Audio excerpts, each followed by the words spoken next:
Baik, selamat malam. Shalom Bapak Ibu, Saudara sekalian. Malam ini kita lanjutkan masih seri Kitab Maleakhi, sesi ketiga. Kita akan membahas satu ayat yang sangat terkenal, yang menjadi andalan bagi orang-orang yang menganut teologi kemakmuran. Mari kita siapkan hati kita, mari kita berdoa.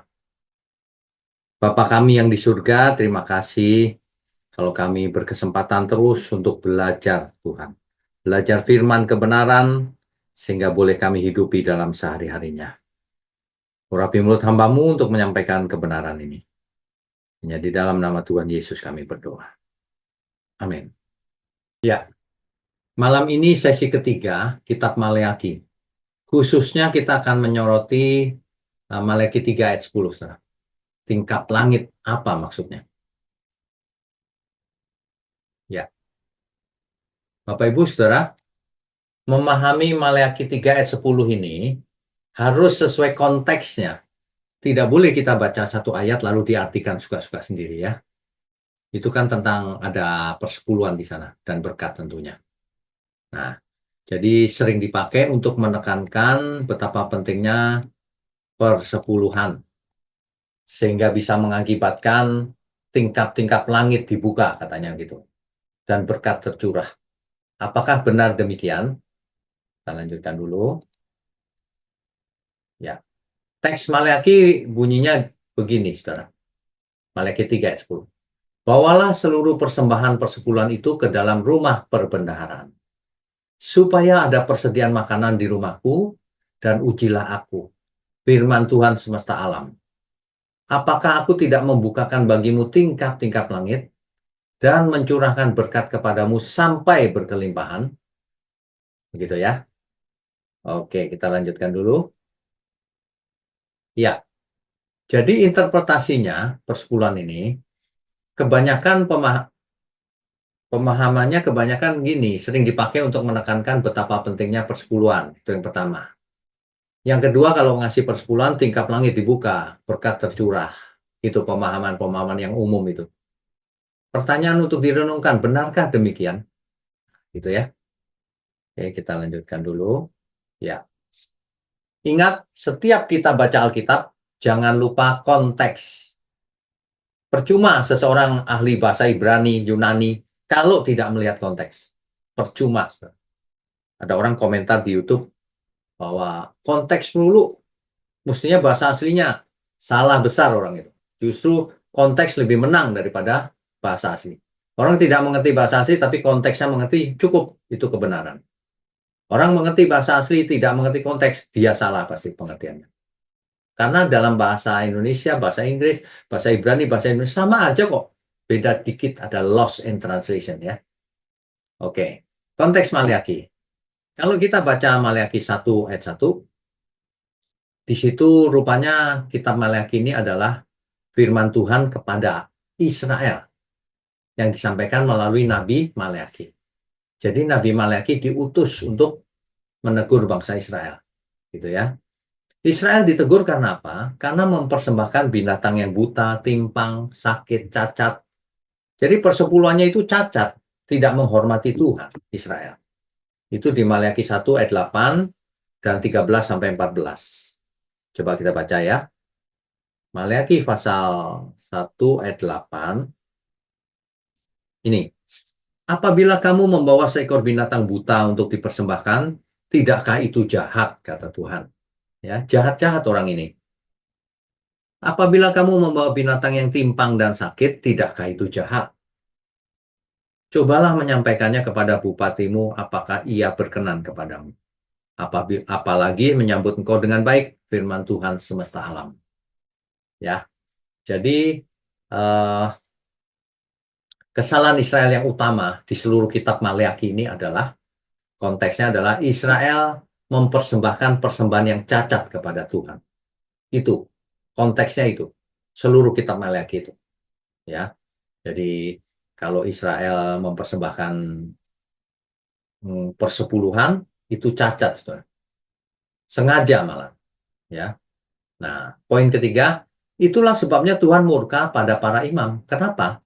Para imam harusnya jadi teladan, tapi rupanya para imam juga melakukan hal yang sama. Gitu. Mempersembahkan binatang yang cacat. Malaki 2 ayat 1 sampai 9 bisa dibaca. Tuhan murka kepada para imam. Ya. Nah, poin keempat, Tuhan menginginkan persembahan korban yang benar, bukan yang cacat. Cacat itu tidak hormat itu. Malaki 3 ayat 3 coba kita lihat. Ia akan duduk seperti orang yang memurnikan dan mentahirkan perak. Dan ia mentahirkan orang Lewi, menyucikan mereka seperti emas dan seperti perak. Supaya mereka menjadi orang-orang yang mempersembahkan korban yang benar kepada Tuhan. Itu yang diinginkan Tuhan itu persembahan yang benar. Ya.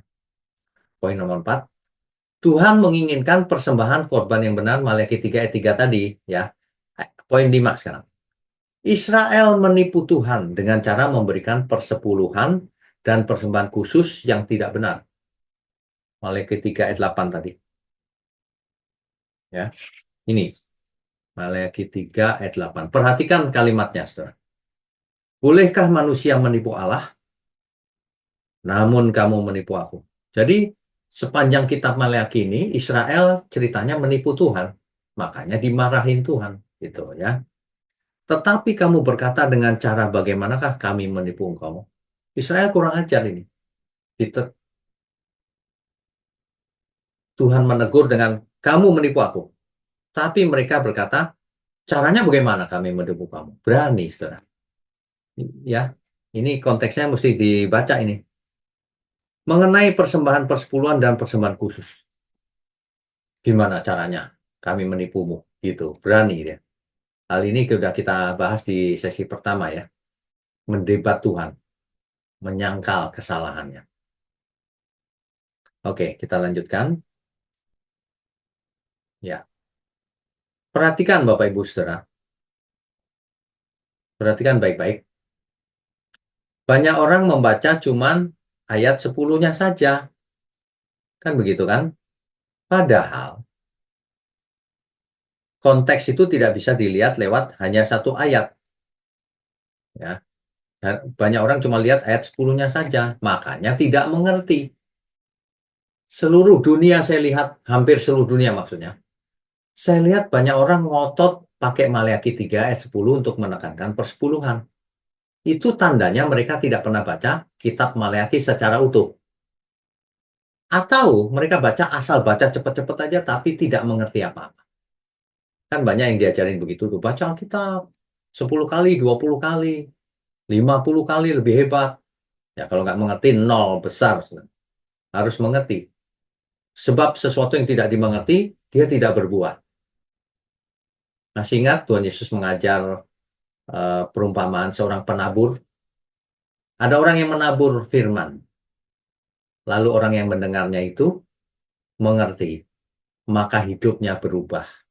Ada yang 100 kali, ada yang 60 kali, ada yang 30 kali. Nah itu diplesetkan sama orang-orang zaman sekarang. Tabur persepuluhan. Nanti dibalas Tuhan 100 kali, 60 kali, 30 kali. Itu plesetan. Ya, ayat Alkitab nggak bicara soal uang. Ya, yang 60, 100, 60, 30 itu soal karakter, soal hidup seseorang. Ya, nah begitu. Nah, padahal kalau kita baca mundur satu ayat saja, Maleakhi 3 ayat 9, sudah ketangkep konteksnya. Tuhan marah besar, kamu telah kena kutuk, tetapi kamu masih menipu aku, ya kamu seluruh bangsa. Gitu, ya. Ini Tuhan marah-marah, saudara. Lah kok diambil ayat 10-nya saja untuk menekankan persepuluhan. Ini kesalahan fatal ini sebenarnya. Orang-orang tidak mengerti maksudnya apa itu. Itu maksudnya bukan Tuhan sedang happy sama Israel lalu memberi ayat 10 itu. Bukan. Ini sedang marah-marah. Makanya bacalah yang lengkap, saudara. Ya. Yang pertama perlu dicatat, persepuluhan adalah bagian dari hukum Taurat. Ya. Sedangkan menurut hukum Taurat, ada beberapa jenis persepuluhan. Imamat 27 ayat 30 sampai 34 bisa dibaca. Demikian juga segala persembahan persepuluhan dari tanah, baik dari hasil benih di tanah maupun dari buah pohon-pohonan adalah milik Tuhan. Perhatikan, hasil benih di tanah maupun dari buah pohon-pohonan. Itu bentuk persepuluhan tuh begitu dari dulu itu. Nah, tetapi jikalau seseorang mau menebus sebagian dari persembahan persepuluhan itu yang berupa apa? Yang berupa hasil agraris atau hewan, diganti dengan uang, maka ia harus menambah 1/5 bagian alias tunainya menjadi 12%. Ya, ini salah, saudara, angkanya ini. Ini ayat 30, ini 31, ini 32, ini 33, ini 34. Salah ketik. Ya. Nah, di ayat 31, di situ dikatakan, kalau seseorang mengganti persepuluhannya dengan uang, ya, tambahkanlah 1/5. Jadi tunainya 12%. Jadi seluruh dunia sedang mencuri milik Tuhan 2% selama ini. Kalau hidup menurut Taurat. Ya, perhatikan baik-baik nih. Bukannya diberkati tingkap langit dibukakan, karena menipu Tuhan juga. Kalau tunai 12%, bukan 10%. Jelas ya? Jadi jangan sok-sokan ngasih sepersepuluh lalu sudah merasa benar. Salah, 12% yang benar kalau uang. Itu pun nanti kita lihat apakah masih berlaku atau tidak persepuluhan. Ada yang berupa lembu sapi, kambing domba. Ya. Nah, lembu sapi, kambing domba bukan 1/10 dalam hitungan matematika, bukan. Jadi contohnya domba ya, domba suruh lewat 1, 2, 3, yang ke-10 untuk Tuhan. Gitu. Artinya apa? Artinya kita nggak kasih 10% dalam hal ini. Kalau dombanya misalnya 31 gimana? Kan nggak bisa 3,1. Ya. Kasih 3 domba, padahal masih ada 1 yang belum dibagi. Nggak 10% banget, saudara. Jadi jangan terlalu kaku juga ya. Nah, oke. Jadi nanti kita simpulkan ya. Persepuluhan menurut Taurat. Menurut Taurat kalau bayar pakai cash tunai tambahkan 2%. Jadi 12%. Jadi banyak orang kalau hidup menurut Taurat, seandainya hidup menurut Taurat sudah melanggar 2% selama ini semuanya. Makanya tidak diberkati. Ya, menurut Taurat. Di samping itu, kalau binatang dihitung yang ke-10. Ya, begitu. Oke, kita lanjutkan dulu deh. Persepuluhan itu banyak jenisnya. Nanti dibaca sendiri ya, bilangan, ulangan, banyak sekali ini. Jadi ada persepuluhan kepada suku Lewi, ya, tapi suku Lewi harus mempersembahkan 1/10 dari persepuluhan yang diterimanya, bukan dikantongi terus gak bayar persepuluhan. Ya. Terus yang kedua, persepuluhan berkaitan dengan makan bersama dengan suku Lewi. Kalau nggak bisa kasih persepuluhan, ya dimakan saja dalam keluarga. Itu termasuk persepuluhan. Ya.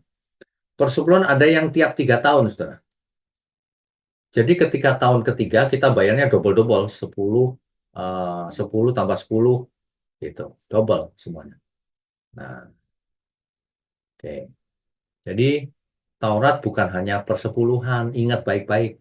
Kalau orang ingin hidup menurut Taurat, Taurat itu bukan hanya persepuluhan, tetapi ada banyak, ya, ada berbagai persembahan, macam-macam persembahan, termasuk persepuluhan buah sulung, ada berbagai kurban, ada berbagai hari raya, liturgi, 10 perintah, ada 613 peraturan, syariat, ada banyak. Lah kok orang cuma menekankan persepuluhannya saja, berarti melanggar Taurat juga dia. Nggak tahu dasarnya apa selama ini. Kok hobinya itu persepuluhan terus, sukanya itu. Matre sih. Ya. Nah, sekarang kita mau simpulkan sedikit ya, saudara ya. Jika dasar memberi persepuluhan selama ini di gereja adalah hukum Taurat, maka semuanya sudah salah. Melanggar hukum Taurat. Karena hukum Taurat itu bukan hanya persepuluhan. Kalau melakukan harus semua. Kok persepuluhannya saja yang mau ditarik? Semua. Ya. Karena semua orang tidak melakukan hukum Taurat dengan benar selama ini. Berarti. Kalau dasarnya hukum Taurat. Ya, gitu ya. Nah, udah gitu tunainya salah lagi. Oke, kita lanjutkan. Tapi ada orang-orang tertentu yang, oh enggak, bukan Taurat, gitu. Licik dia rupanya. Karena Taurat sudah dibatalkan, saya kasih ayatnya, lalu mereka bilang, enggak, saya niru Abraham. Lebih parah lagi, kalau mencontoh Abraham, ini pun salah. Kenapa? Sebab Abraham memberi 1/10 dari jaran perang kepada Melkisedek. Tapi yang 90% bukan dikantongi oleh Abraham, dikembalikan ke Raja Sodom. Coba bayangkan. Saudara mengerti nggak ya maksudnya ya? Jadi perang, lalu dapat rampasan perang, 10% diberikan ke Melkisedek, 90%-nya nggak dikantongi oleh Abraham, dikembalikan kepada Raja Sodom.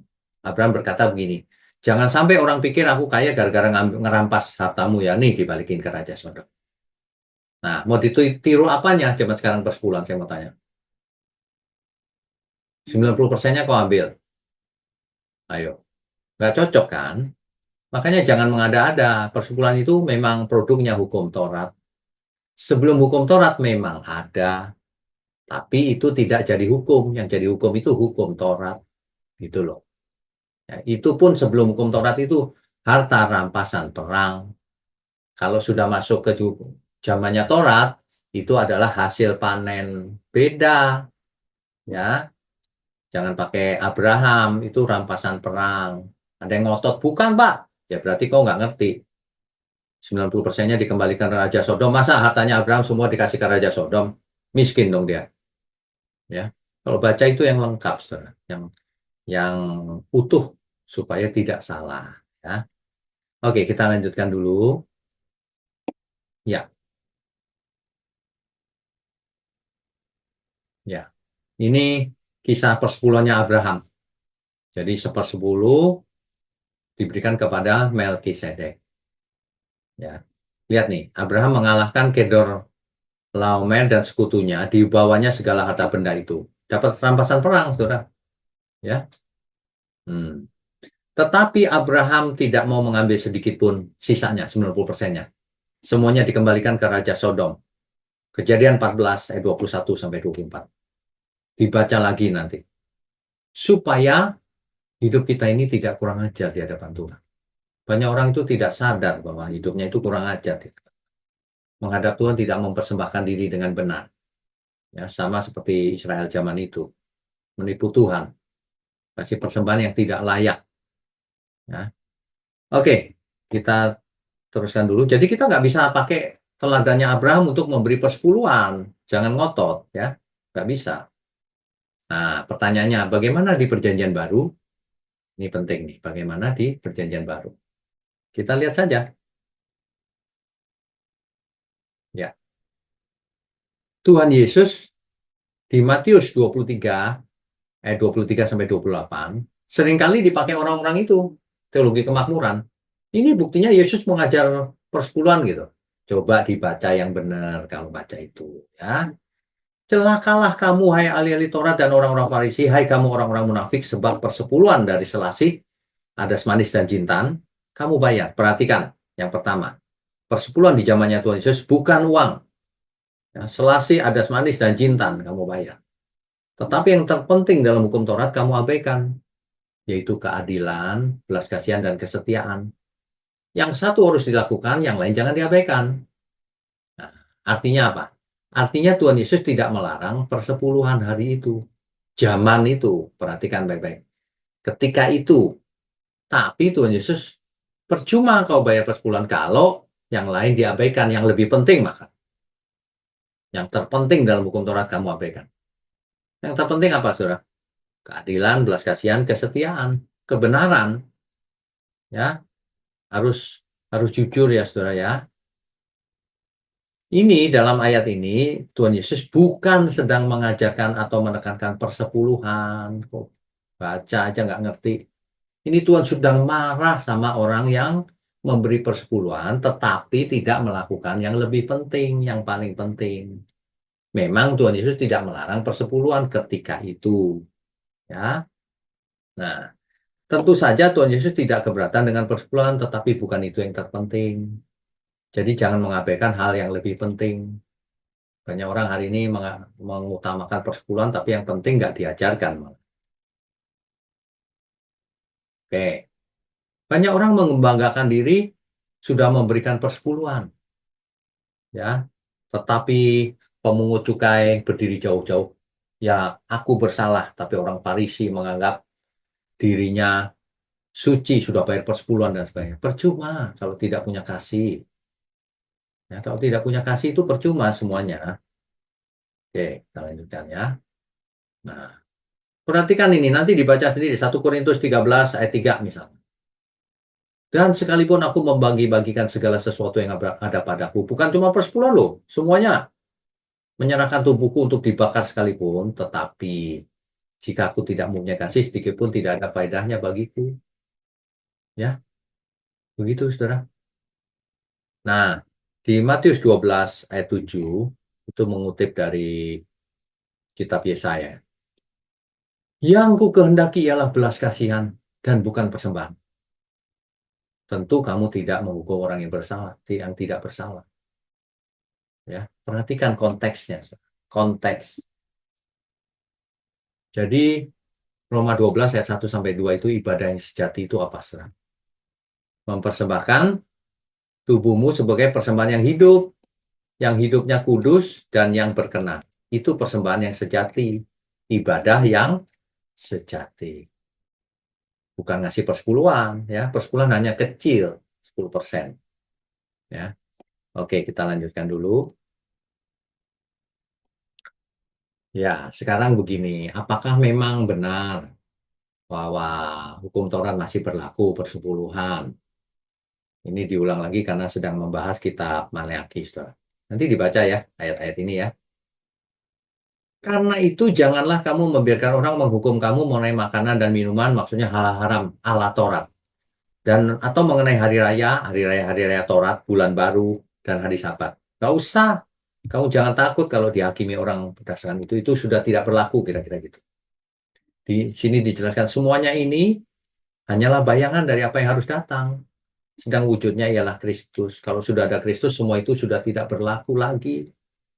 Ya, makanya di Galatia 3 ayat 24, jadi hukum Taurat adalah penuntun bagi kita sampai Kristus datang.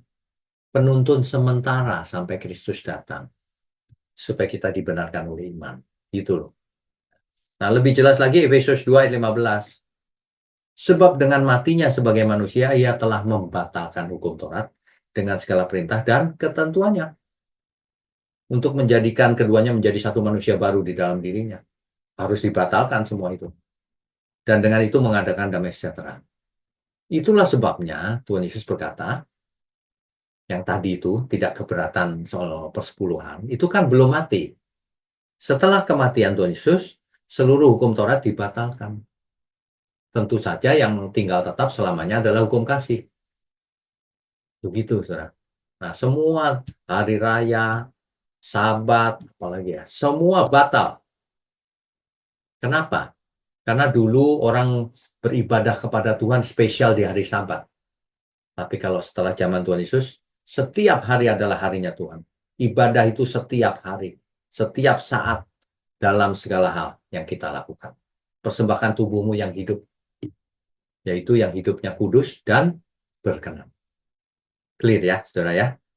Jadi jangan ngotot Torah terus untuk membenarkan persepuluhan. Taurat dibatalkan, lari ke Abraham malah. Abraham tidak pantas juga ditiru. 90%-nya dikembalikan. Ayo, kamu gajinya mau dikasih ke orang lagi, kembalikan ke kantor lagi. Kan nggak cocok semuanya. Lagi pula yang jadi hukum yang formal adalah Taurat. Sebelumnya tidak jadi hukum. Itu pun Abraham hanya 1 kali memberi persepuluhan kepada Melkisedek. Tidak pernah dicatat lagi. Jangan asumsi, ya enggak, tiap bulan pasti. Ketemunya cuma 1 kali dengan Melkisedek. Tidak pernah ketemu lagi selamanya. Ya, oke. Nah, lagi pula keimaman Lewi sudah selesai. Jangan ngaku-ngaku Lewi terus berhak mendapat 10% gitu. Ya. Kita semua adalah imamat-imamat yang rajani. Imam besar kita cuma satu, yaitu Tuhan Yesus. Nah, jadi kalau sebagai imam, imamat yang rajani kan? Jadi sebagai imam kita harus hidup kudus. Itu yang udah puncaknya, saudara. Jadi persembahannya adalah mempersembahkan seluruh hidup kita, bukan hanya 10%. Ya. Udah menurut Taurat 10% salah lagi, 12% yang benar. Oke. Jadi, jika ada yang masih berharap kebenaran berdasarkan hukum Taurat, maka baca saja sendiri Galatia 5 ayat 4. Kamu lepas dari Kristus jikalau kamu mengharapkan kebenaran oleh hukum Taurat. Kamu hidup di luar kasih karunia. Kalau orang masih mau memuja-muja Taurat, kamu lepas dari Kristus. Ayatnya jelas. Ya, itu menghina Tuhan sebenarnya. Kesimpulannya, Bapak Ibu Saudara sekalian, ini kan bicara soal persembahan. Ya. Yang Maleakhi 3 ayat 10 itu kan Tuhan sedang marah. Itu begini loh.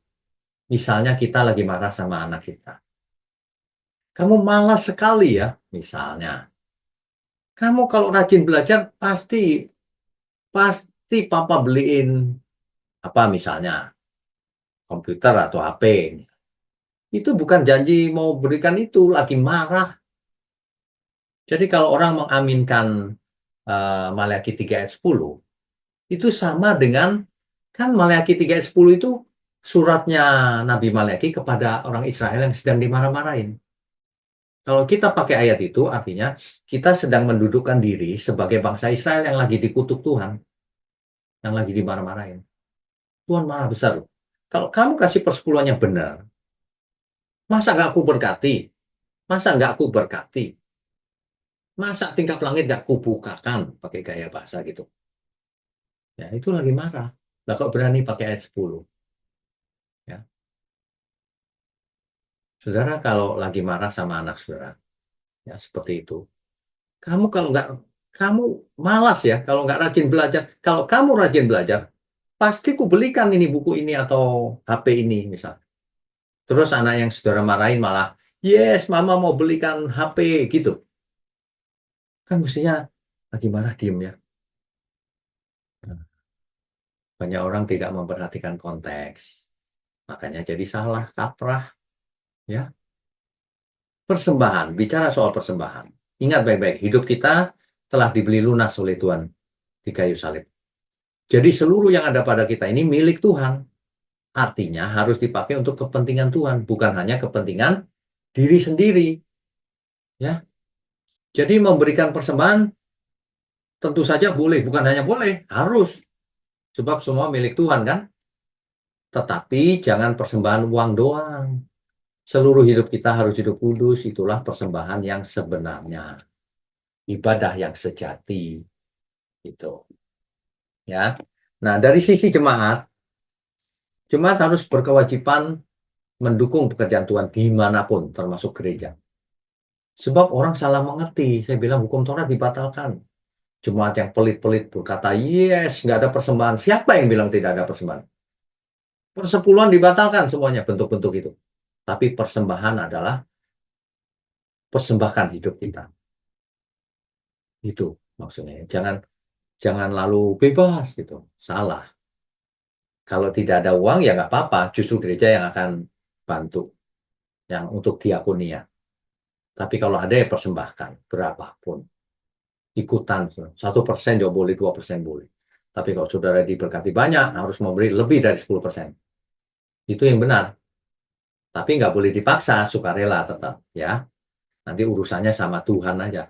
Apakah Tuhan anggap persembahan itu sopan atau tidak? Oke, yang terakhir, gereja harus menggunakan persembahan untuk operasional gereja, tentu, bel listrik dan sebagainya, dan diakonia, membantu jemaat yang menjadi dombanya di gereja itu. Bukan jemaat yang di ujung bumi, kita nggak tahu, ya, jemaat yang rajin datang, yang benar-benar mencari Tuhan. Bukan yang datang sekali terus hilang lagi, bukan begitu. Ya, nah, yaitu menolong yang memerlukan. Prioritas pertama ya jemaat yang ada tentu saja. Begitu, ya. Saya harap eh, pembahasan malam ini bisa menjadi berkat buat kita semua. Kita jadi mengerti konteksnya ya, supaya kita tidak perlu berbuat salah lagi selamanya. Jangan hidup menurut Taurat. Sebab yang selamat bukan yang melakukan Taurat. Ada ayatnya itu di Perjanjian Baru. Kenapa? Karena Taurat sudah dibatalkan. Nah, yang berlaku hukum kasih. Ada orang yang pikirannya nggak tahu ya, pendek atau apa ya. Taurat dibatalkan, yes, berarti boleh membunuh, boleh mencuri, gitu pikirannya itu. Heran ya. Hukum kasih jauh lebih berat dari Taurat. Kalau orang membenci saudaranya saja sudah dianggap pembunuh oleh Tuhan. Kalau dulu membenci nggak kelihatan di dalam hati, nggak dihukum. Tapi kalau sekarang Tuhan sudah tahu, kamu membenci saudaramu, kamu seorang pembunuh.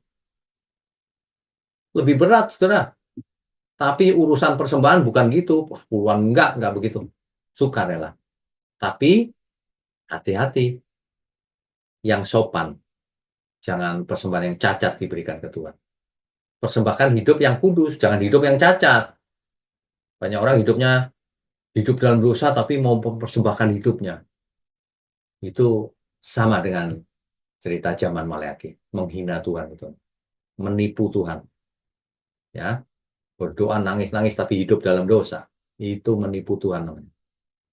Menghadap Tuhan dengan tidak sopan. Ya, jadi Maleakhi 3 ayat 10 ini tidak bisa dipakai dasar sebagai persepuluhan. Ya, apalagi setelah kematian Tuhan Yesus. Tetapi ingat, seluruh jemaat harus ikut serta mendukung pekerjaan Tuhan. Nah, hanya dengan begitu kita bisa hidup benar tanpa diatur oleh Taurat lagi, tapi diatur oleh kehendak Tuhan sendiri. Begitu ya Bapak Ibu. Baik, kita bisa lanjutkan dengan diskusi dan tanya jawab ya. Sebentar saya buka dulu ininya. Oke, yang pertama Pak Terry, silakan Pak Terry. Halo, selamat Halo, malam Pak Winyo. selamat malam.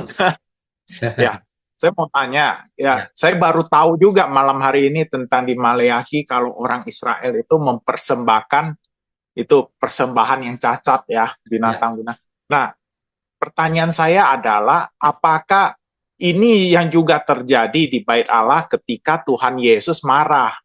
Ya, jadi dia memporak-porandakan apa itu di bait Allah para penjual-penjual gitu loh. Nah, apakah benar memang saat itu supaya orang-orang imam-imam ini menjual barang apa binatang-binatang buat dipersembahkan ya memang tujuannya supaya para pendatang-pendatang yang dari jauh gitu bisa beli gitu loh binatang-binatang di sana. Jadi menjadi persembahan yang sempurna gitu loh. Ya saya nggak tahu sejarahnya, cuma saya baru tahu malam ini tentang Maleakhi ini. Apakah ini memang yang terjadi gitu loh, Oke, hasil dari gitu Pak Winyo. oke, baik. Kalau yang Tuhan Yesus marah di bait Allah itu karena hewan-hewan persembahan itu diperdagangkan dengan tidak adil. Isunya selalu ketidakadilan. Jadi mereka pasang harga mahal-mahal gitu loh. Nah, kalau kita ke Israel, kita akan diceritain soal itu juga tuh. Itu ceritanya turun-temurun tuh bahwa penjual-penjual itu curang, jualnya mahal sekali sehingga menyusahkan banyak orang. Mestinya kan harga harus normal aja ya. Dalam bahasa sekarang itu ngetok harganya. Gitu. Jadi bukan soal Ya, saya cacat. Kalau cacat, binatangnya cacat mana ada orang mau beli, bukan. Beda konteksnya. ya maksud saya kan kalau misalnya nih dia dari jauh dari Yerusalem gitu kan dia bawa binatang itu mungkin dalam perjalanan itu kan binatangnya wah ada yang kakinya patah masuk itu gimana ya. Nah, jadi Bisa, untuk memudahkan untuk bisa. memudahkan mereka Ya, akhirnya wah para imam ini menjual gitu loh. Jadi ya. apa Yesus marah gitu karena ini nggak benar. Ada Ya. nggak seperti kayak gitu, Pak? Nggak benarnya itu karena jualannya itu dimahal-mahalin. Oh Bukan, ya. bukan binatangnya cacat, bukan. Kalau Nah, binatangnya cacat nggak ada yang mau beli dong, ya kan? ya maksudnya dari efek efisiennya daripada saya bawa dari kampung gitu ke Yerusalem udah saya beli aja di sana gitu. Ya, bisa, bisa, Tapi memang dimahalin. bisa. Memang ya. praktek zaman itu memang orang bisa beli di situ. Orang sudah tahu. Nah, yang Tuhan marah bukan itu. Jualnya itu nggak Bukan. benar. Ngetop, sulit orang datang ke Tuhan gitu. Ya, Kan orang makanya saya Farisi itu merasa. bikin banyak peraturan supaya orang susah datang ke Tuhan. Ya, makanya saya merasa kayak ada kontradiksi gitu. Apakah Hmm. seperti gitu? Ya, Ya, ya. Makasih Pak Winyo. oke, Terima Tuhan kasih. berkati. Ya, Tuhan berkati Pak. Bu Mariana, silakan Bu. Ya Pak, saya mau nanya yang di Galatia 3 ayat 24 ya Pak. Ya, Itu kan kalau di bahasa Indonesianya kan jadi hukum Taurat adalah penuntun bagi kita sampai Kristus datang. Ya. Sampai Kristus datang. Ya. Maksudnya tuh Kristus datang kedua kali atau bukan? Terus Yang kalau di pertama. bahasa Inggrisnya Pak, kalau di bahasa Inggrisnya agak beda nih. So the law was put in charge to lead us to Christ. To lead us to Christ. Ya. Jadi Ya. maksudnya gimana ya Pak? Atau Sama, yang Bu. benar yang mana terjemahannya? Sama, Bu. Konteksnya sama. Jadi gini, hukum Taurat diberikan untuk apa? Untuk sebagai penuntun sementara.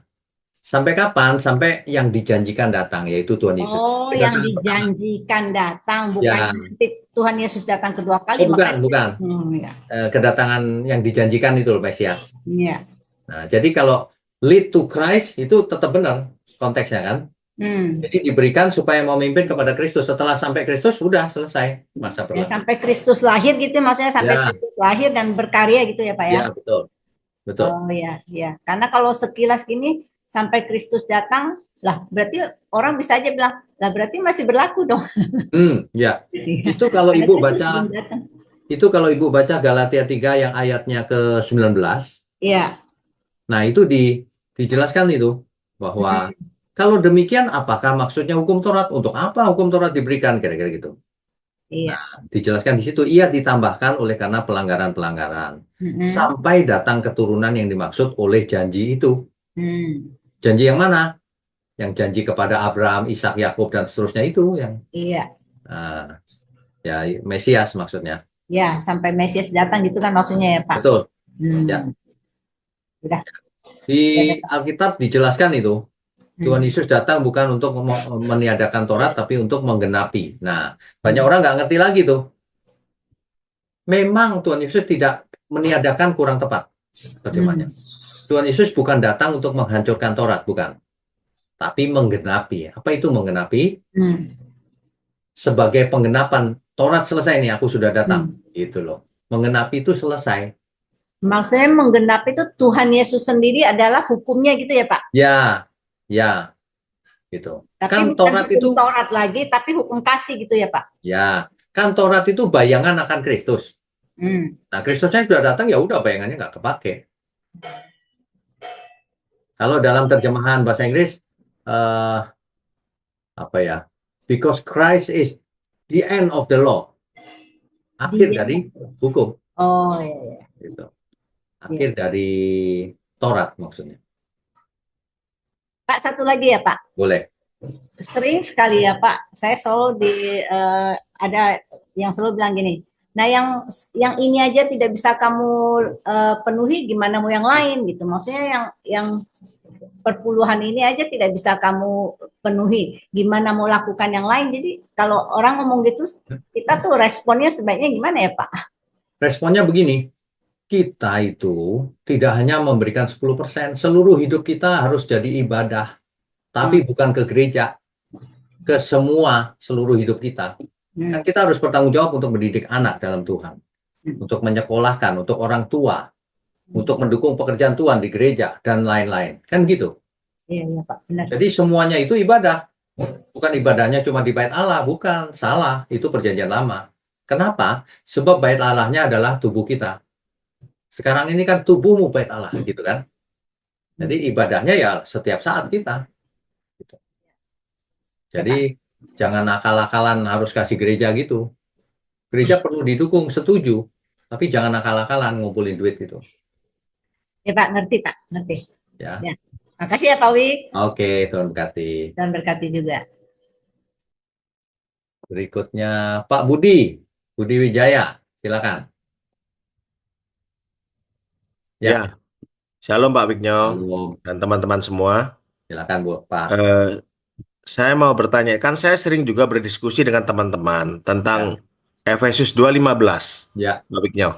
ya, Di mana dikatakan bahwa dengan matinya Yesus di kayu salib, maka hukum Taurat itu telah dibatalkan. ya. Nah, ada yang bilang begini, Pak Wik. Hukum Taurat itu dibagi 3 bagian. Yang pertama adalah moral law, itu yang berisi 10 perintah Allah. Kedua adalah ceremonial law, itu yang berisi tentang 613 Taurat itu tadi. Tentang seremonial, tentang persepuluhan termasuk di dalamnya. Dan juga civil law. Itu civil law yang berisi tentang hukum perang, mata ganti mata, dan lain sebagainya itu. Jadi, ada yang bilang bahwa di terjemahan aslinya, Efesus 2:15 itu di King James Version, kalau nggak salah dia bilang, bahwa yang dibatalkan itu hanya akibat hukuman dari kalau kita melanggar hukum Taurat yang dibatalkan. Jadi hukum Tauratnya sendiri katanya di King James Version, ini dia bilang gitu. Aku sih nggak mempelajari terjemahan-terjemahan gitu ya, Pak Wik ya. Ya, Tapi dia bilang bahwa the Ten Commandment itu sama sekali tidak dibatalkan, dia bilang gitu. Yang dibatalkan tuh hanya ceremonial law dan civil law. Gimana pendapat Pak Wignyo? oke. Ini kalimat ini jangan dirubah-rubah. Dengan matinya ia sebagai manusia, ia telah membatalkan hukum Taurat dengan segala perintah dan ketentuannya. Segala itu artinya semua loh. Ya, jadi nggak usah pakai bersilat lidah gitu. Teks asli boleh dicek mau pakai bahasa apapun. Apakah itu membatalkan atau bukan? Itu membatalkan, Pak. Dalam bahasa Inggris itu abrogate, membatalkan. Dalam bahasa Yunani boleh dicek sendiri. Ya, mau King James, mau apapun terserah. Jangan mau dibohongin sama orang-orang begitu itu. Ya. Iya. Nah, membatalkan berarti T. Lah terus kalau orang bengkok pikirannya gini, Pak. Oh, kalau gitu asik nih. Boleh mencuri, boleh berzina, boleh membunuh. Nah, memang bengkok pikirannya. Justru dibatalkan itu karena yang Kristusnya sudah datang. Yang itu cuma bayangan. Bayangan nggak dipakai lagi. Sekarang ini loh. Kalau mau ibadah sama Tuhan, bukan hari Sabat. Seluruh hari miliknya Tuhan. Kalau mempersembahkan bukan 10%. Seluruh hidup kita milik Tuhan. Kalau orang kaya banget kasih 12, kasih 20%, emang kenapa? Kalau nggak punya, nggak usah kasih, nggak dosa. Nggak punya. Justru persepuluhan dipakai untuk menolong orang yang tidak punya di perjanjian lama. Janda miskin dan sebagainya. Kan begitu. Pakai logika Betul, di Ulangan sederhana aja. 26, Nah, makanya. Ulangan 26 ayat 12. Iya, Ya. kenapa? Nah, kan begitu. Nah, Ya, jadi Pak, berarti itu kalau dibatalkan memang batal semua ya, Pak ya. ya, Termasuk the Ten Commandment. nah kita nggak ngomong begitu, tapi gini, kalau suatu hukum batal, hukum yang baru bisa nggak mencakup lagi sebagian? Kalau yang lama batal, bisa harusnya. Lah iya, hukum yang tinggal tetap apa? Yang selamanya. Kasih. Lah iya, hukum kasih pasti nggak dibatalkan Tuhan dong. Wong Allah itu kasih adanya. Iya, memang di Matius 22 Yesus kan bilang bahwa kasihlah sesamamu manusia seperti dirimu sendiri. Itulah Ya. hukum yang terutama dan sama dengan hukum Yang nomor yang satu. di hukum Taurat itu. Seluruh isi hukum Taurat. Ya. Yesus bilang demikian. Betul Ya. ya, Pak ya? Ya. Nah, intinya hukum Taurat nggak mungkin batal dong, Pak. Intinya. Hukum kasih. Ya. Jadi Nah, hukum ada kasih juga nggak orang akan yang batal. bilang gini, Pak Wik. Kan Yesus juga pernah bilang bahwa aku datang bukan untuk membatalkan, meniadakan hukum Taurat, tetapi untuk menggenapi. Ini gimana cara Salah terjemahan. untuk Salah terjemahan. Saya sudah cek salah teks terjemahan? aslinya. Ya. Yang benar gini, aku datang bukan untuk menghancurkan Taurat. Enggak dong. Menghancurkan ya, bukan Ya. untuk meniadakan. Oke. Ya. Aku datang bukan merusak Taurat. Merusak juga boleh. Masa merusak? Ya enggak dong. Taurat kan diberikan oleh Tuhan juga. Aku datang bukan untuk Tetapi merusak Taurat. tetapi untuk menggenapi, itu Nah, artinya apa, Pak Wik? Mengenapi artinya apa? Kalau ada nubuatan Mesias akan lahir, belum digenapi kan, baru nubuatan. Iya, Kemudian lahir digenapi kan. iya. Setelah digenapi masih berlaku nggak nubuatan ini? Akan lahir. Oh ya, sudah nggak ada Nah sih. iya, penggenapan itu. Semua orang saya lihat nggak ngerti kata penggenapan. Penggenapan itu bukan artinya kalau sudah menggenapi, artinya Yesus sudah melakukan seluruh isi hukum Taurat. Apakah itu juga demikian bisa. artinya? Itu bisa. Setelah dilakukan Tuhan Yesus perlu nggak lagi? Pertanyaannya. Tidak perlu. Nah iya, itu arti penggenapan, Pak. Coba cari Hmm. seluruh kalimat penggenapan. Nabi ini bernubuat, sudah digenapi, ada lagi nggak? Udah digenapi ya sudah selesai artinya. Makanya dalam terjemahan bahasa Inggris dipakai kegenapan. Kristus adalah kegenapan hukum Taurat. Artinya Kristus adalah akhir dari hukum Taurat. Masa berlakunya berakhir hukum Taurat. Yang jadi masalah Oke. itu gini loh, orang nggak rela hukum Taurat dibatalkan. Padahal Betul, jelas. masih banyak begitu, Pak. Padahal di Galatia jelas kamu lepas dari Kristus kalau kamu masih mengharapkan kebenaran oleh hukum Taurat. Apa kurang jelas itu? Oh iya, Galatia berapa ya, Pak ya, kalau boleh tahu? Galatia 5. Bapak telat ya maksudnya ya? Tadi saya jelaskan tuh. Oh, enggak Tadi sih. ada. Tadi ada. Enggak. Galatia 5. Galatia 5 ayat 4. Sebentar, Galatia 5 ayat 4. Saya save dulu, Pak. Ya. Oh ya, benar ini. Nah iya, apa kurang jelas? Sudah sangat jelas sekali. Bahkan di Ibrani 10 ayat 1 juga dikatakan bahwa bayangan itu sudah tidak lagi berlaku kalau sudah Iya, wujud aslinya datang ya, Pak ya. ya. Betul. Makanya gini loh Pak, di dunia ini banyak orang itu aneh. Fakta di depan mata dia nggak mau terima, maunya sendiri. Ya nggak ketemu kebenaran yang begitu itu. Saya sering berdebat nih, saya bukan berdebat sebetulnya, Pak. Berdiskusi, cuman kita masih belum sepaham. Saya bilang kalau namanya batal ya tetap batal, sudah batal. Ya, Nggak ada lagi karena yang batal A, cuman ininya si A, cuman satu yang batal, dua, batal tiga, enggak, semua ya batal. Saya bilang begitu. beginilah Pak. Orang yang nggak setuju Taurat batal itu ingin mempertahankan persepuluhan kan maksudnya kan? Kan modusnya kebaca Pak. Iya, Kalau iya betul. mempertahankan Taurat, bukan hanya persepuluhan loh Pak. Taurat itu banyak aturannya. Silakan dilakukan Betul. semuanya kalau mau. Ya, Curang itu termasuk Pak. mata ganti mata, Pak ya. Termasuk mata ganti mata. Termasuk sunat. Iya, jangan cuma dipilih yang urusan duit aja kan gitu. Ya yang duit mau. Kewajiban yang lain nggak mau. Iya, benar-benar. Thank you. Terima kasih, Pak Fiknyo. Tuhan berkati, Pak. Ya, Tuhan berkati. Penjelasannya jelas sekali. Aduh, Thank you, sebenarnya Pak. Tuhan semua berkati. jelas kok. Cuman orang tegar tengkuk, kalau saya bilang. Udah ayat-ayat jelas kok. Bu Mary, silakan Bu.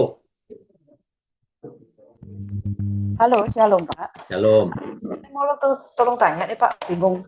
Dari Kolose 1 ayat 15, Kristus adalah yang pertama diciptakan, firstborn. Itu gimana ya Pak? Apakah Kristus itu, Tuhan Yesus itu dari permulaannya, dari masa praeksistensinya dia itu diciptakan oleh Bapa? Atau memang sudah ada, dia adalah Allah yang tidak berawal, tidak berakhir sama kayak Bapa gitu. Dia tidak diciptakan, atau dia karena dia anak Allah, jadi dia diciptakan oleh Bapa, diperanakkan, ya keluar dari Bapa gitu. Ya, bagaimana? Jadi begini, hati-hati dengan pengajaran seperti ini. Yesus dibilang diciptakan hanya gara-gara satu ayat ini. Ini mesti dilihat konteksnya, ya. Nggak ada kata-kata diciptakan tuh nggak ada. Dia yang sulung lebih utama dari segala yang diciptakan. Ya pasti dong, dia yang sulung. Kan kita semua diberi karunia sulung roh supaya menjadi seperti yang sulung, seperti Tuhan Yesus. Tapi Tuhan Yesus diciptakan nggak? Lah, lihat aja ayat-ayat yang lain banyak sekali. Salah satunya Tuhan berkata begini, aku turun dari surga. Bukan melakukan kehendakku sendiri, tapi melakukan kehendak Dia yang telah mengutus aku. Bagaimana itu? Ada banyak ayat, banyak banget yang menjelaskan bahwa Tuhan Yesus bersama Bapa, dia turun. Ia sudah ada bersama Bapa. Tapi ia turun ke bumi, mengosongkan diri, mengambil rupa, menjadi manusia. Bukan diciptakan. Jadi Yesus ini Allah anak ya Pak. Maksudnya Allah anak ini dia juga Allah, ya dia nggak diciptakan. Dia sudah ada dari sononya. Iya, dia bersama Bapa. Betul. Bapak juga nggak diciptakan, Yesus juga nggak diciptakan. Ya, sudah ada sebelumnya. Oh, gitu, paham. Nah, maksudnya dari yang firstborn itu gimana ya Pak ya? Yang mana firstborn? Kalau dari bahasa Inggrisnya, sulung, kalau bahasa Indonesia, Pak. Yang sulung itu maksudnya yang utama. Contohnya gini loh, supaya kita menjadi seperti yang sulung. Nah, yang sulung siapa? Tuhan Yesus kan, dalam konteks ini. Nah, Tuhan Yesus ciptaan atau pencipta? Ya, kan ada ayat lain yang menjelaskan juga. Jangan satu ayat yang lain pura-pura nggak tahu gitu. Yang ayat-ayat yang lain udah jelas. Yang tadi saya cerita bagaimana? Tuhan Yesus sendiri loh yang bicara.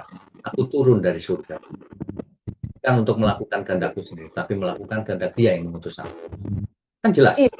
Di ayat selanjutnya itu di ayat 17 kalau nggak salah, itu dia bilang bahwa semua diciptakan melalui Dia dan oleh Dia, untuk Yesus. Nah iya, itu siapa dianya? Tuhan Yesus. Nah iya, kan sudah jelas. Pencipta, bukan diciptakan.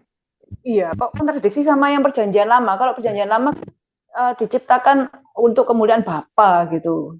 Nggak ada, mana ada. Untuk kemuliaan YHWH. Nggak ada diciptakan. Nggak ada. Di kitab Wahyu 3 ayat 14 itu lebih gampang salah orang malah. Kalau baca itu. Wahyu 3 ayat 14 dicatat. Ya.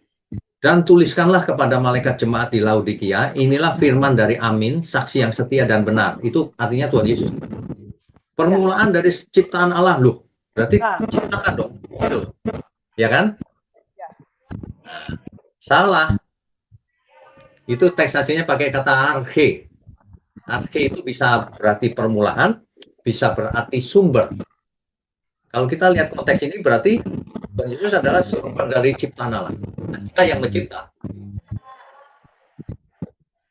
Kalau baca Alkitab itu, semua ayat itu saling mendukung, saling melengkapi. Nggak boleh diambil satu, pura-pura nggak tahu yang lain gitu. Tuhan sendiri yang berkata seperti itu. Berarti Tuhan Yesus ini pencipta ya Pak ya? Pencipta bersama Bapa. Oh. Baik. Bersama Bapa. Kita harus pakai Alkitab, nggak boleh pakai pikiran sendiri. Terus kenapa dia disebut anak Allah, Pak? Kalau dia nggak lahir dari Bapa, kenapa dia disebut anak Allah? Bukan Allah anak. Istilah anak itu bukan anak biologis loh maksudnya. Jangan sampai ada orang Kristen berkata, loh Tuhan Yesus anak Bapa, rumah sakitnya di mana, antar gitu lah. Anak itu, kita juga disebut anak Allah. Malaikat juga disebut anak Allah. Jadi anak itu apa? Kenapa disebut anak Allah? Karena kita dari Allah, kita diciptakan. Karena rohnya berasal dari Allah. Ya, betul. Kalau Tuhan Yesus juga kan rohnya berasal dari Bapa. Apakah seperti itu juga? Tuhan Yesus beda, dia bersama Bapa. Dia statusnya anak. Tahu dari mana? Dari Alkitab, Yohanes 3 ayat 16. Karena begitu besar kasih Allah akan dunia ini, dia mengaruniakan anaknya yang tunggal. Clear. Ia memberikan anaknya yang tunggal. Artinya sudah ada di surga, diutus ke bumi. Gitu. Tapi rohnya Tuhan Yesus bukan berasal dari Bapa, nggak kayak kita. Rohnya Tuhan Yesus adalah roh Tuhan Yesus yang turun dari surga. Diutus Bapaknya. Ya, bukan. Jadi kalau kita disebut anak Allah kan karena roh kita berasal dari Bapa. Kita diciptakan Bapa. Karena dulu Adam dicipta dihembusi roh Allah. Ya, kalau Tuhan Yesus kan nggak dicipta. Anak itu status anak.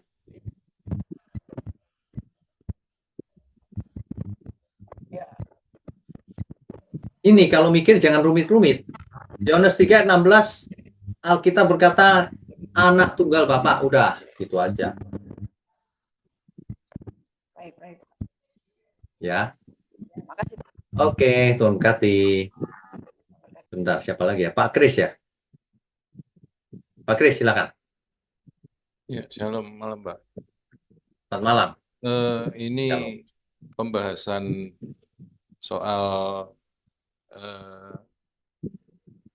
Allah Bapa, Tuhan Yesus, dan Roh Kudus ini kayaknya sampai dengan akhir hayat kita akan belajar terus. Saya tidak bilang ini kontroversial, tapi pribadi kita akan terus mencari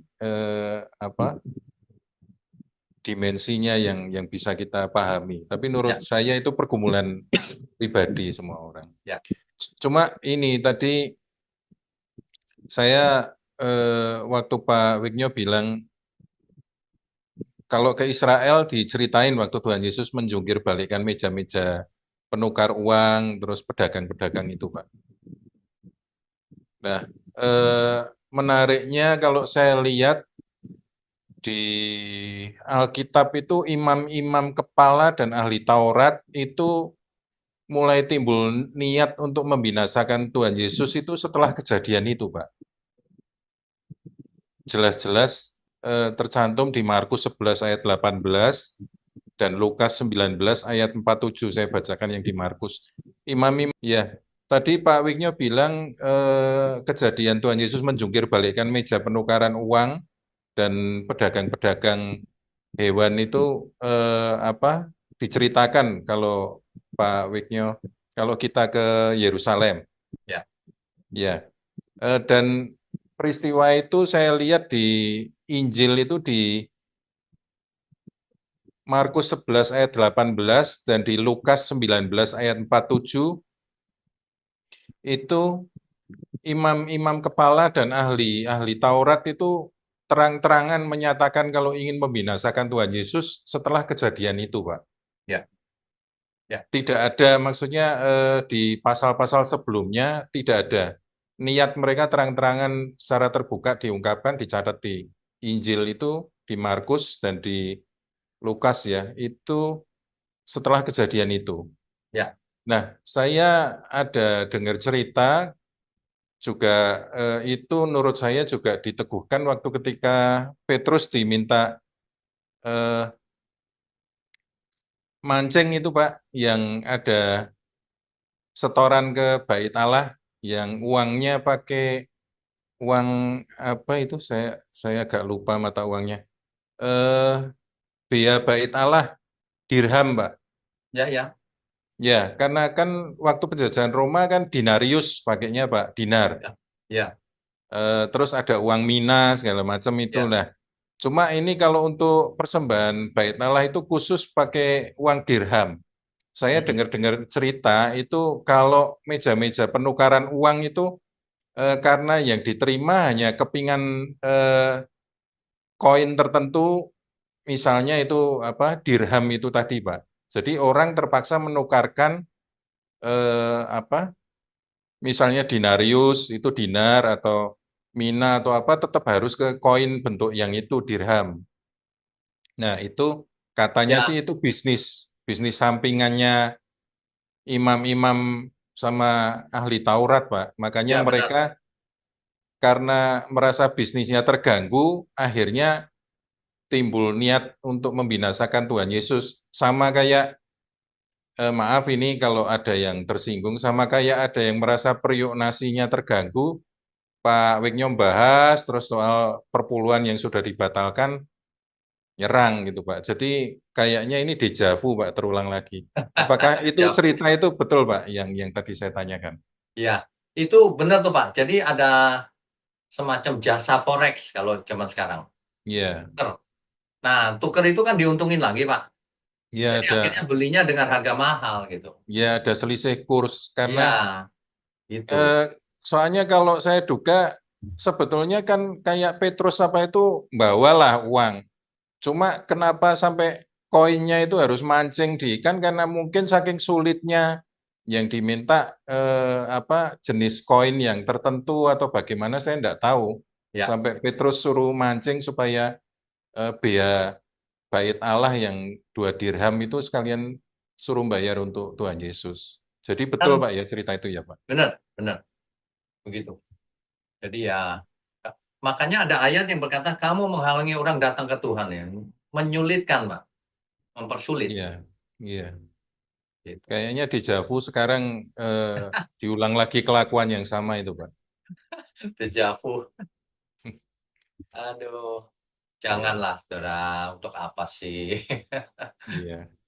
Nanti lama-lama mungkin perpuluhannya harus pakai Bitcoin atau apa itu Pak, lama-lama. Harus pakai produk-produk kripto. Kripto, iya. Jadi Ya, saya mau tanyanya itu aja Pak. Berarti ya Oh, ceritanya tadi betul berarti ya. ya. Oke. Ya, makasih Terima Pak. kasih. Tuhan berkati. Tuhan berkati. Masih ada lagi nggak ya? Pak Mulyono ya. Ayo, silakan Pak. Ya, malam Pak. Malam. Pak, ini sedikit lagi tentang hukum dan peraturan Taurat tadi, Pak. Katanya kan memang sudah nggak berlaku lagi setelah Tuhan Yesus gitu kan, Pak. Ya. Ya, terus Pak Wiknya kan tadi juga bicara yang seperti jangan membunuh, jangan berzina, memang nggak berlaku. Seperti apa yang mata ganti mata, itu kan juga korban-korban kan sudah nggak berlaku semua kan gitu, Pak. Berarti. Betul. Nah, pertanyaan saya, dari semua hukum dan peraturan Taurat itu kan ada yang baik dan masih relevan kan sampai sekarang, Pak. Misalnya nih, hormati ayah ibumu itu kan masih relevan, itu kan masih berlaku kan, Pak, sampai sekarang. Jadi kan nggak semua nggak berlaku, tapi kan ada hal positif yang relevan dan masih berlaku kan. Tadi Maksud sudah, saya kan nggak semua hukum Taurat kan gitu, Pak. tadi Gimana sudah saya pengertiannya? jelaskan. Jadi gini, kalau ada perjanjian yang sudah tidak berlaku, ini perjanjian yang baru. Perjanjian yang baru Iya. bisa nggak ambil beberapa poin dari yang lama? Bisa kan, berarti kan masih ada yang berlaku kan gitu kan, Pak. Disempurnakan bahkan. Jadi yang Hmm. dilarang membunuh itu udah pasti.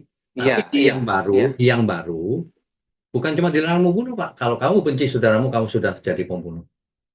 Ngerti nggak maksudnya? Iya, Jadi iya. nggak seperti perjanjian lama, bunuh itu cuma fisik, nggak gitu. Kalau kamu benci, kamu seorang pembunuh. Kalau kamu memandang perempuan lalu birahinya naik, kamu sudah berzina. Meskipun cuma dalam hati, dianggap sudah berzina. Kalau hukum Taurat nggak, Pak. Cuma mikir sendiri nggak salah gitu. Sebelum jadi perbuatan. Sekarang belum jadi perbuatan, di pikiran aja sudah dianggap berzina. Jadi memang begitu. Persepuluhan nggak ada lagi. Jangan pakai segala kalimat untuk membenarkan itu. Tapi mempersembahkan persembahan yang pantas harus. 10% boleh kan, cuma angka boleh. Tapi jangan pernah bicara ini hukum Taurat nih. Atau persepuluhannya dipakai untuk memanipulasi orang. Menabur sudah kalau mau diberkati, ya itu mah modus itu. Kita harus ngajar orang memberi persembahan dengan sukarela dengan hati yang benar. Gitu loh.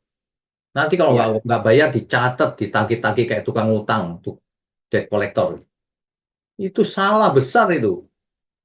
Makanya banyak orang nggak mau datang ke gereja sebagian karena takut ditagih. Iya, Kalau tapi ada Tuhan maksud Yesus, saya, itu kalau ada iya, Tuhan tapi Yesus maksud, diubrak-abrik tuh Pak.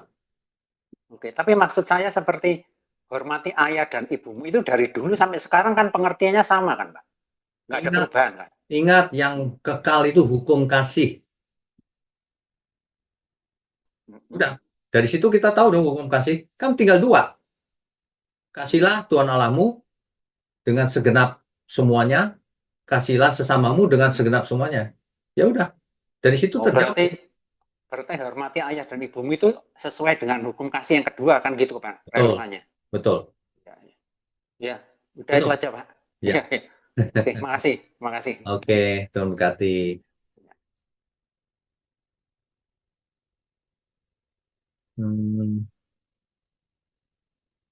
Siapa lagi yang belum? Oh, ada lagi. Ini siapa ini? Pak Timo atau siapa ya?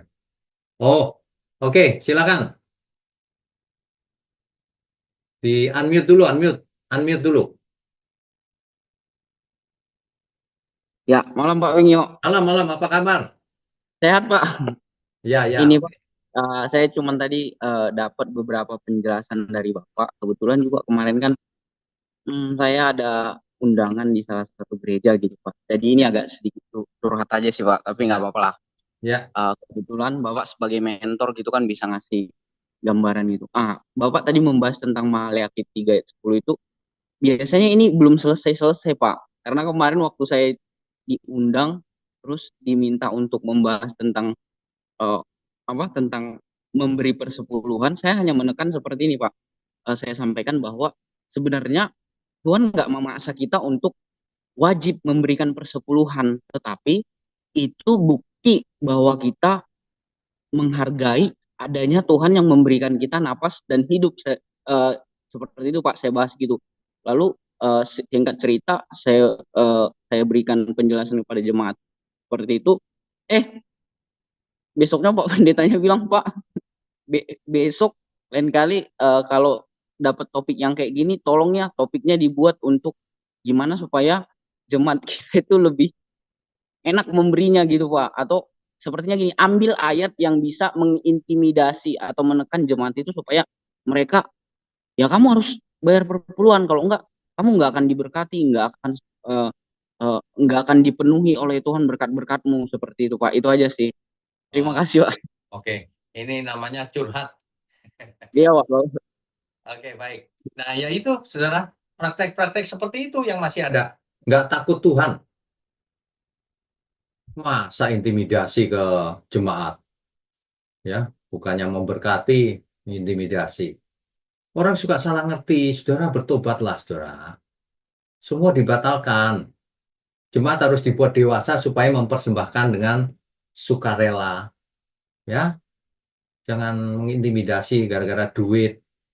Apa bedanya kau dengan orang dunia ini?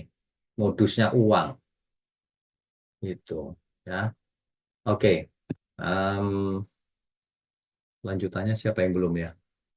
Ibu, silakan Bu. Ya, Pak Winyo cuma mau nanya doang. Bu Lina, Kan silakan. tentang Bapa dengan Yesus gitu ya. Jadi kan Ya, ada juga orang yang pernah dengar tentang ini, Pak. ya. Lalu orang bilang begini, jadi kita kalau menyebutnya itu bagaimana, Pak? Kalau misalnya kan banyakkan orang kalau berdoa kepada Bapa kami yang di sorga, yang kami panggil di dalam nama Tuhan Yesus Kristus, itu bagaimana, Pak? Nggak apa-apa, Ininya maksudnya, nggak apa-apa ya, Pak. nggak Itu kan apa-apa, boleh tergantung saja. hati kita aja ya, Pak. Sekarang begini. Bukan sebutannya. Ya, sekarang begini. Kalau kita berdoa kepada langsung Bapa kami yang di surga, kan boleh juga wong Tuhan Yesus ngajarnya begitu. Tapi kalau kita berdoa kepada Tuhan Yesus, benar juga wong Tuhan Yesus berkata, mintalah kepadaku. Ya kan? Oh, Nah, gitu. jadi nggak ada masalah. Kita punya Bapa, satu-satunya Bapa di surga. Kita punya Tuhan satu-satunya, Putra Tunggal Bapa. Saat ini kita disertai Roh Kudus, karena tubuh kita bait Allah. Udah begitu aja, nggak usah pakai mikir aneh-aneh. Iya, iya. Ya gitu Ya? aja Pak, cuman Ya. ganjal aja. Makasih Tuhan berkati. Oke, Tuhan berkati. Ya, Tuhan berkati Pak, ya. Em, Tuhan berkati Pak. Stefani Trivena ya. Silakan. Ya, selamat malam, Pak. Selamat malam. Iya, enggak, saya ini mau tanya yang tentang persepuluhan tadi. Ya, Itu sebelum saya dengar penjelasan dan khotbah Bapak tentang persepuluhan, dulu-dulu sih saya sering dengar, sering mendengar ada jemaat yang ya sebagian besar pengusaha ya. Itu kok ada kesaksian tentang persepuluhan. Dia bilang waktu saya nggak ngasih persepuluhan ya intinya setelah dia kasih persepuluhan jadi usahanya jadi lancar atau apa. Kalau saya lihat sekarang saya pikir-pikir mereka sih sebenarnya kan nggak sebenarnya saya lihat ya tulus gitu loh Pak, kesaksiannya kan nggak mungkin ngada-ngada, masa seperti bohong. Dia bilang kalau waktu saya nggak ngasih persepuluhan agak macet, setelah saya menaati firman Tuhan kasih persepuluhan usaha saya jadi lancar diberkati. Kan maksudnya kan maksud saya itu ada contoh nyata gitu loh Pak, nggak cuma gimana gitu. Jadi saya bingung sebenarnya gimana ya Pak. oke, baik. Jadi gini, Bu, soal berkat, Tuhan bisa berkati kalau orang tulus, tanpa kasih persepuluhan juga Tuhan berkati, asal mempersembahkan seluruh hidup ya. Mempersembahkan seluruh hidup itu kalau ada uang ya dia tentu persembahannya ada pasti gitu loh. Jadi jangan hitung-hitungan sama Tuhan. Ya. Soal dia jujur apa enggak ya saya nggak tahu. Karena saya temuin banyak orang nggak jujur sih. Di depan diberkati setelah ngasih persepuluhan. Lah itu yang di desa-desa ngasih persepuluhan diberkati nggak? Kaya raya nggak setelah itu? Yang ngaku-ngaku gitu kan pengusaha itu pasti. Pengusaha ya terang aja bisa untungnya banyak. Tapi kalau yang orang sederhana di desa coba dibalas Tuhan 100 kali terus jadi kaya. Suruh bersaksi kalau ada. Yang bersaksi itu biasanya pengusaha dan sebagainya gitu. Belum tentu jujur juga sih. Ya, Coba terus kita Saya mau tanya lagi Pak, ini satu topik lain, cuma yang akan ada sebutan roh Allah. Roh Allah itu rohnya Bapa atau rohnya Tuhan Yesus atau dua-dua Pak? Roh Allah itu roh Bapa. Oh, roh Bapa. Oh ya, makasih Pak ya. Oke. Ya, itu saja ya. Baik, Ya. Tuhan Yesus berkati. Oke, Bapak Ibu, saudara sekalian, malam ini cukup ramai juga ya pertanyaan ya. Baik, saya berharap ini semua menjadi jelas ya. Untuk para gembala jangan mengajarkan yang tidak-tidak, jangan mengintimidasi jemaat dengan mengarang-arang teorimu itu ya. Tapi untuk jemaat saya juga pesan jangan pelit ya. Yang diberi banyak dituntut banyak. Yang pas-pasan nggak memberi juga tidak apa-apa, tapi berikan hatimu untuk Tuhan. Hidup yang benar. Itu lebih penting. Itu loh ya. Bukan soal uang. Cari Tuhan itu bukan soal uang. Ya. Tulus saja. Yang punya banyak dituntut banyak. Yang punya sedikit dituntut sedikit. Yang kekurangan gereja harus beri. Dukung supaya hidup. Kan gitu ya yang benar ya. Ya, saya berharap ini Maleakhi 3 ayat 10 ini sudah jelas. Jangan bahasnya ini terus dari zaman ke zaman. Oke, kita tundukkan kepala yuk. Mari kita berdoa. Bapa yang di surga, terima kasih untuk kebenaran firman-Mu. Biarlah malam ini menjadi malam yang memberkati kami semua.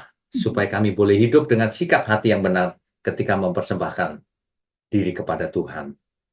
Terima kasih Engkau berkati program online Bible Study ini agar menjadi program yang mencerdaskan, yang mencerahkan, yang memberkati semua orang. Terima kasih, hanya dalam nama Tuhan Yesus kami berdoa dan mengucap syukur. Amin. Amin. Saudara sekalian, bicara soal kebenaran, setiap orang merasa benar. Makanya semua kecap dinomor satukan. Ada orang yang mengatakan, saya paling benar, ini paling benar, itu paling benar. Mana sebenarnya yang paling benar? Oleh sebab itu, hadiri seminar 7 natur kebenaran dan aplikasinya. Seminar ini wajib dihadiri oleh para teolog, apologet, pengkhotbah, bahkan oleh para jemaat sendiri. Agar kita bisa membedakan manakah yang benar, manakah yang salah. Inilah alat uji kebenaran yang sangat objektif dan alkitabiah. Pastikan saudara ikut. Dan ajak seluruh saudara dan sahabat-sahabat. Bapak-bapak dan ibu-ibu yang terkasih dimanapun berada, yuk kita belajar pelajaran Alkitab bersama secara online. Setiap hari Rabu jam 7 malam bersama pendeta Bapak Wignio Tanto secara online, bisa melalui Zoom. Tetapi kita harus mendaftarkan dulu ke nomor berikut ini. Selamat bergabung dan Tuhan Yesus memberkati.